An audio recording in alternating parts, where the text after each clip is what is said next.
شام 7 بجے تو قشر خبرنامہ ہیت بہ ساحل امین تہندس خدمتس من حاضر تو خبرن ہند تفصیل زاننے برو اخ نظر چن خاص خبرن پہ جوم صوبک حالات سٹھوئی تشویشناک پولیس سربراہ سند بیان سٹھوئی افسوسناک محبوبہ مفتی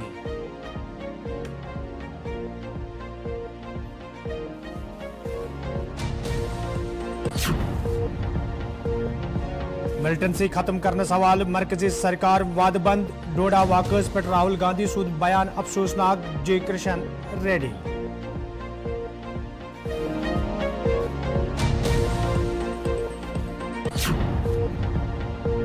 تو جوم صوبس مز بڑون ملٹنسی تشویشناک ایل جی انتظامیہ پز کل جماعتی میٹنگ ہند سانز کرن محمد یوسف تارگانی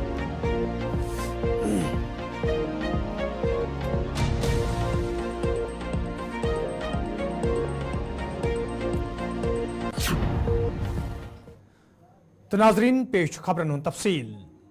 ضلع ڈوڈہ کس دیسا علاقس مز یہ پتمو کئی دہو پہ لگاتار فوج پولیس تو سی آر پی ایف طرف آپریشن جاری تو رات شام پت ات علاقس مز فورسز اہلکارن تو ملٹنٹن درمیان گولین ہند تبادلہ سپد یتھ دوران اکس افسرس سان 4 فوجی اہلکار جاں بحق تہ سپد تتہ دیسا تو ات اند پک علاقن مز آپریشن مزید وسیع کرنا آمت یل زن آز اے ڈی جی پی جوم تو فوجک دویم ذمہ دار تہ ات علاقس مز وت یتھ دوران تمو صورت حال سام ہز یہ زمینی سترس پہ فوج ایس او جی تو سی آر پی ایف تلاشی کاروی مز مصروف تتہ ہوئی نگرانی تہ کرنا آمت یتھ دوران کئی ہیلی کاپٹر آز علاقس مز سرچ کران نظر گھان تہ پاو ژت جوم صوبس مز پتمن کیژن ریتن دوران مختلف ضلعن مز ملٹنسی بڑھیمت یتھ دوران آز تام کئی اہلکار تو افسر جاں بحق تہ سپد یل زن مختلف طبقوں طرف جوم صوبس مز بڑوین ملٹنسی سٹھوئی تشویشناک تہ قرار دنہ دیسا علاقس مز فورسز اہلکارن تو ملٹنٹن درمیان جڑپ ام پتہ آئی آز دہس تہ سرچ آپریشن علاقس مز جاری ات پہ مزید تفصیلات فراہم کرنے باپت ڈوڈا پہ سن ساتھی وسیم گتو وسیم کیا تازہ ترین صورت حال علاقس مز تو تہ نش کیا تفصیلات ات جڑپ حوال بالکل دیکھیے آج صبح سے ہم جس طرح سے کل بھی ہم نے اپڈیٹ دیا تھا آج صبح سے ہم اس چیز کو مانیٹر کر رہے ہیں جو انکاؤنٹر دیسا کے اس دور دراز علاقے کے اندر ہو رہا ہے آپ کو جانکاری ہم دینا چاہیں گے کل دیر رات اس طرح کی خبر ہمیں سننے کو ملی کہ اس انکاؤنٹر میں 4 جو آرمی کے جوان ہیں وہ شہید ہو چکے ہیں جس میں ان کو کافی زیادہ چوٹیں آئی تھی اور ایک ساتھ میں ایس او جی کا جوان اس نے بھی دم توڑ دیا جو ذرائع کے حوالے سے حالانکہ اس میں کوئی آفیشل کنفرمیشن نہیں ہے جس طرح سے آپ دیکھ رہے ہیں کہ ضلع ڈوڈا کے اندر اس طرح کے بیک ٹو بیک حادثے دیکھنے کو انکاؤنٹر دیکھنے کو مل رہے ہیں اس سے لوگوں میں دہشت بھی کافی زیادہ ہے اور اس علاقے کے اندر کافی زیادہ دہشت ہے وہیں پہ اگر ہم بات کریں جس علاقے کے انکاؤنٹر چل رہا ہے ابھی تو فی الحال ہم نے دیکھا کہ ایک طرفی جو ہے جواب دیا جا رہا ہے یعنی کہ سیکورٹی فورس ایجنسی خالی اس کا جواب دے رہی ہے جو ہمارے پاس خبر پہنچی ہے دوسری طرف سے ہم نے دیکھا کہ کچھ دیر پہلے یعنی کہ صبح مارننگ میں ہی یہ فائرنگ ہوئی تھی چاہے ملٹنٹس کے حوالے سے بات کریں تو یہاں سے جوابی کارروائی بالکل ضرور دی گئی مگر ابھی ہم دیکھ رہے ہیں کہ جتنے بھی سینئر آفیسر چاہے ایس ایس پی ہے یا باقی سارے لوگ جو ہے وہاں پہ پہنچے ہیں جس میں اے ڈی جی پی خود اس سچویشن کو مانیٹر کر رہے ہیں چاہے ہم ڈائریکٹر جنرل پولیس کی بات کریں وہ بھی اس سچویشن کو مانیٹر کر رہے ہیں مگر علاقے کی آپ بات کریں علاقہ یہ کافی گھنا جنگل اس گھنے جنگل کے اندر آتنکی چھپے ہیں اور بیچ کا راستہ جو اس میں بتایا جاتا ہے کہ اس گھنے جنگل کے بیچ میں کئی سارے علاقوں کو یہ راستہ جوڑتا ہے تو سیکورٹی فورس ایجنسیز کو اس میں آپریشن میں کافی زیادہ پریشانی آ رہی ہے کیونکہ ایک گھنا جنگل ہے اندھیرا دن دیہڑے وہاں پہ ہوتا ہے اور اس گھنے جنگل کے بیچ میں سیکورٹی فورس ایجنسیز کو کافی مشکلات کا سامنا کرنا پڑ رہا ہے اس کے باوجود بھی جہاں پہ انہوں نے 3 سے 4 لوگ اپنے گوائے اس کے ساتھ ساتھ آپ دیکھ سکتے ہیں کہ کافی مضبوطی سے یہاں سے بھی جواب دیا جا رہا ہے تو دیکھنا ہوگا کہ سیکورٹی فورس ایجنسیز کب تک اس آپریشن کو کامیاب کرتی ہے جی وسیم تون سٹھا شکریہ تفصیلات فراہم کرنے باپت یم وسیم گتو یم زن ڈوڈا پہ تفصیلات فراہم کران تو دیسا علاقس مز یہ رات فورسز اہلکارن تو ملٹنٹن درمیان گولین ہند تبادلہ سپد یت مز اکس افسرس سان 4 جوان جاں بحق تو سپد تتہ وسیع علاقہ محاصرہ کرت تلاشی کاروی جاری یل زن پتمو کئیو ہفتوں پہ دیسا تو ات اند پک جنگلی علاقن مز فورسز اہلکارن ہند سرچ آپریشن جاری تو رات یہ فائرنگ سپز تمہ پتہ مزید سخت وسیع یہ آپریشن کرنا آمت تو پولیسک تو فوجک بہل پائے افسر تہ وت آز ات علاقس مز یتھ دوران تمو صورت حال سام ہز